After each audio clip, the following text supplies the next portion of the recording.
सोमवारी रात्री 8 वाजण्याच्या सुमारास कार चालक सर्वेश नागावकर हा शाहूपुरीच्या दिशेने निघाला होता. शाहूपुरी फाटक येथे त्याचा कारवरील ताबा सुटल्याने त्याने 4 दुचाकी मोटरसायकल उडवल्या. यानंतर चालकाने कार राजारामपुरीच्या दिशेने वळवली. या दुर्घटनेत 4 दुचाकीवरील चालक जखमी झाले असून वेदिका पाचंगे गंभीर जखमी झाले आहेत, तर इतर 3 किरकोळ जखमी झाले आहेत. नागरिकांच्या मदतीने जखमींना रुग्णालयात दाखल करण्यात आले असून सोमवारी रात्री शाहूपुरी पोलिसांनी कार चालक सर्वेश नागावकर याला ताब्यात घेतले आणि त्याची कार जप्त करण्यात आली आहे. पोलिसांनी कार चालकावर पुढील कारवाई सुरू केली आहे.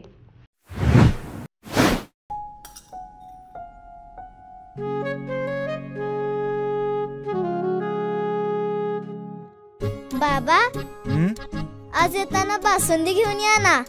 अगं, कालच आपण आईचा वाढदिवस होता म्हणून आणली होती ना. ऐकलं, गोकुळची बासुंदी पुन्हा खावीशी वाटतेय. खरं सांगू, मलाही खावीशी वाटतेय.